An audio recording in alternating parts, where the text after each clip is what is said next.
Bayangkan pagi ini kita bangun dan sadar, semua pria menghilang dalam semalam.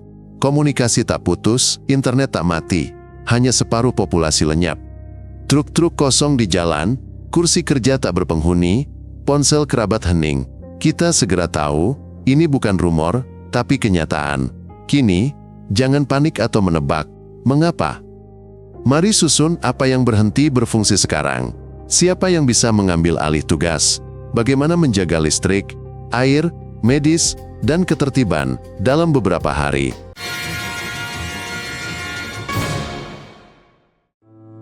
Dalam beberapa jam pertama, jaga dan shift terganggu. Penerbangan di bandara ditunda, sebagian kereta tidak beroperasi. Truk-truk ditinggalkan di jalan raya. Orang-orang mencoba menghubungi keluarga, namun separuh nomor tidak aktif. Pemerintah kota meminta agar tidak bepergian tanpa keperluan. Ini agar tidak mengganggu ambulans dan layanan umum. Taman kanak-kanak dan sekolah ditutup sementara, mereka diubah menjadi posko bantuan. Instruksi singkat disiarkan lewat radio dan SMS. Ini tentang air terdekat, cara mendapat obat, dan tempat membawa anak. Tujuan utama hari ini adalah menahan panik dan melindungi yang rentan. Listrik, air, panas, dan transportasi bergantung pada inspeksi dan perbaikan harian. Banyak fasilitas, kini tak ada petugas. Listrik dan air tak langsung hilang. Tapi kerusakan kecil akan menumpuk jadi masalah besar. Maka, kami pangkas yang tak perlu dan jaga yang utama. Rumah sakit, stasiun pompa, pusat komunikasi, dan kereta api jadi prioritas. Penerangan dan mal diminimalkan. Tim wanita dan tim campuran yang ada bertahan lebih lama. Gudang suku cadang dan pusat kendali diperkuat. Ini agar keberangkatan cepat dan tak buang waktu.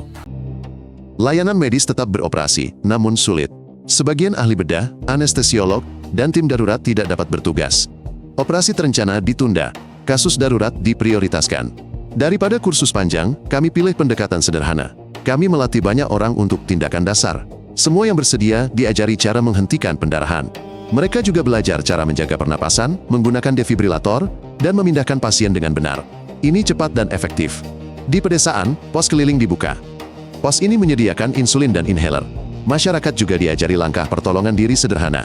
Prioritas utama adalah ibu hamil, anak-anak, lansia, dan penderita penyakit kronis.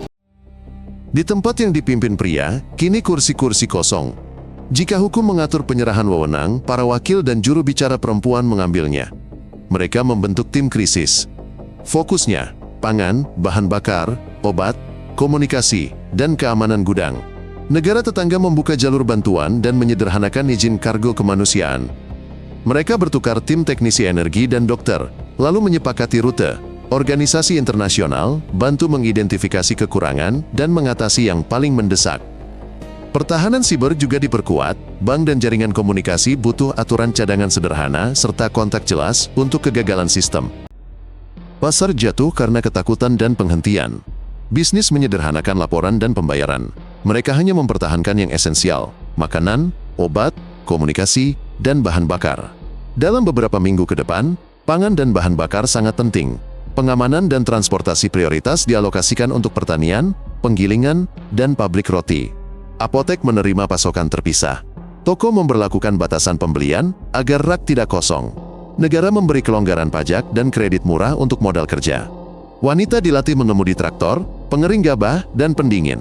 Ini untuk memastikan penanaman dan panen tidak terganggu. Polisi dan penyelamat kekurangan personel. Waktu tanggap meningkat. Warga tetap tenang dan saling bantu. Namun, resiko penjarahan dan perebutan gudang tetap ada. Pembatasan malam diterapkan di area rentan. Keamanan rumah sakit, depot BBM, dan pusat komunikasi diperkuat. Kamera dan penerangan berfungsi sebagai pencegah. Tim relawan wanita dan petugas bertugas di posko distribusi air serta makanan. Saluran bantuan menjelaskan singkat apa yang harus dilakukan di rumah dan di luar. Tugasnya jelas, lindungi sumber daya penting dan hindari kepanikan massa. Banyak anak kehilangan ayah, bahkan kedua orang tua. Dinas Sosial sigap, pusat sementara, penempatan ke kerabat, dokumen dipercepat. Sekolah dan pusat seni jadi penitipan harian. Tawarkan makan, bantuan PR, dan psikolog. Penting tidak pisahkan saudara kandung, sebisa mungkin tetap di area familiar. Balita mendapat kelompok 24 jam di RS dan Dinas Sosial. Untuk remaja, ada olahraga dan klub pengisi waktu serta pereda ketegangan. Guru dibekali panduan sederhana menangani duka. Bank sperma terus beroperasi, tapi persediaan dan peralatan tidak tak terbatas. Wanita dan pasangan sesama wanita butuh antrean jelas serta pencatatan jujur agar tidak ada kesalahan silsilah. Di tempat prosedur dibatasi, aturan dilonggarkan dan dirapikan. Tenaga medis memperluas jaringan fasilitas. Ilmuwan meningkatkan penyimpanan material. Ini memberi waktu, tapi tidak menyelesaikan segalanya.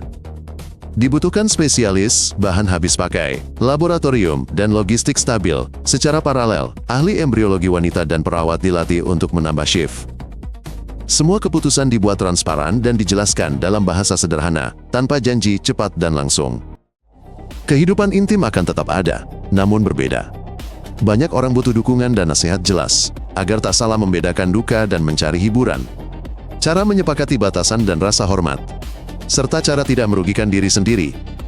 Pasar akan tawarkan perangkat dan layanan, namun intinya adalah kepedulian dan persetujuan. Bantuan psikologis atasi kehilangan dan cegah ketergantungan. Komunitas online dan kelompok lokal berikan dukungan.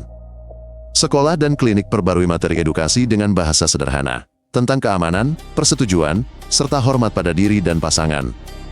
Yang terpenting bukan memaksakan, melainkan membantu. Budaya akan cepat bereaksi. Konser, festival, premier dibatalkan sementara. Prioritas utama, keselamatan, kebutuhan dasar. Film dokumenter tentang minggu awal akan hadir. Seri dan film, lebih banyak kisah penjaga infrastruktur, teknisi, pilot, penyelamat, insinyur. Arsip musik dan film dilestarikan, diterbitkan ulang. Dana dan negara beri hibah agar grup seni dan kru film tak bubar. Perpustakaan buka klub saling bantu, dan kursus singkat keterampilan dasar, P3K, hingga generator.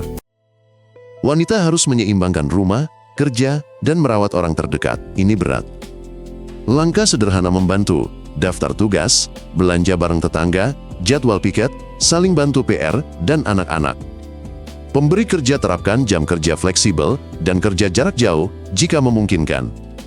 Psikolog dan relawan jelaskan tanda-tanda kelelahan, sulit tidur, lemas, sering menangis, saatnya cari bantuan. Jangan malu akan kelemahan, cari dukungan dari hal kecil, makan, minum, bicara, istirahat sejenak. Untuk tenaga medis dan guru, ada jalur dukungan khusus. Orang pergi ke kuil, rumah komunitas, dan pusat kebudayaan. Di sana, diadakan upacara perpisahan dan kelompok dukungan. Tradisi yang memerlukan pria, diadaptasi agar bisa dipimpin wanita. Di media sosial, muncul komunitas kenangan dengan nama dan cerita. Gerakan baru dengan jawaban sederhana juga muncul. Namun, penting agar tidak membagi orang menjadi benar dan salah.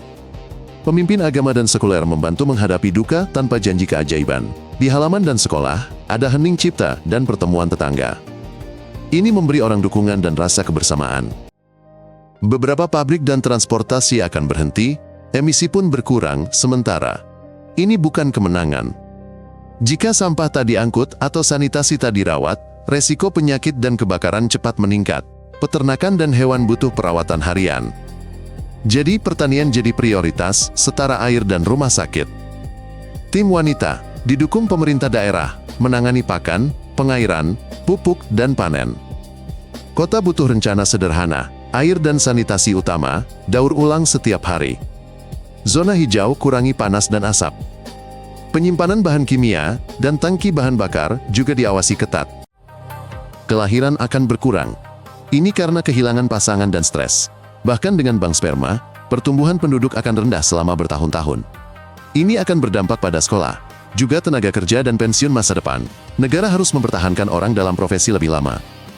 Mesin dan robot akan lebih banyak dipakai untuk kerja berat.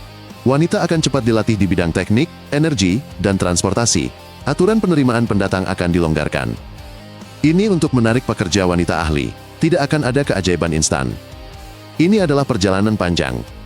Pemerintah daerah merencanakan sekolah dan taman kanak-kanak. Mereka memperhitungkan jumlah siswa yang lebih sedikit. Mereka juga mendukung keluarga yang siap punya anak. Kemungkinan besar, bertahun-tahun kemudian, masyarakat akan menciptakan keseimbangan baru peran dan profesi. Anak perempuan akan lebih sering memilih jurusan teknik dan pekerjaan manual. Sekolah akan menambahkan perbaikan dasar, komunikasi, dan pertolongan pertama ke kurikulum.